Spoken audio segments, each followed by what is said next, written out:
আমারে পড়ালেখা না শিখায়া আপনি একটু পড়েন। আপনি কোনটা করতে পারবেন কোনটা করতে পারবেন না সেটা লেখা আছে, বলা আছে।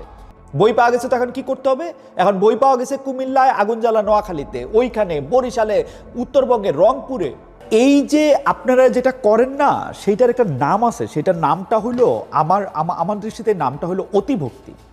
অতিভক্তি জিনিসটার জন্যই কিন্তু বাংলাদেশে কি কি হয়েছে জানেন? এই অতিভক্তি। আপনারা কিন্তু কেউ বলে নাই, আমি জানি না তারেক সাহেব আপনাদেরকে বলছে কিনা, ইস আমার খুব মন খারাপ, আমাকে নিয়ে এত বাজে কথা বলা হয়েছে, তোমরা যদি কিছু পারো তো করো।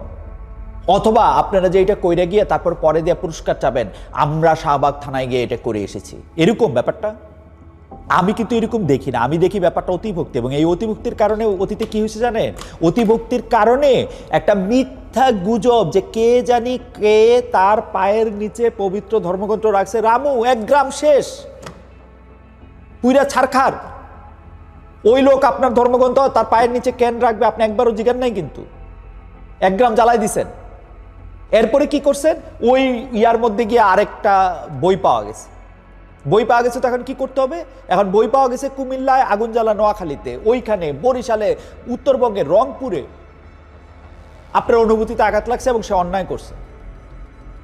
এবং আমি যখন বলি আইন হাতে তুলে নেবেন না, এটা সবার জন্য বলি, তখন আপনারা কি করেন জানেন? বই খাতা খুলে আমাকে শিখাইতে আসেন, সেলফ ডিফেন্স শিখান, আপনারা আমাকে শিখান চোখের সামনে অপরাধ ঘটলে তা প্রতিরোধ করতে কি কি করতে হবে। ভাই আপাতত একটু বোঝেন, আইন নিজের হাতে তুলে নেওয়া যাবে না, পরেরটা পরে বুঝেন।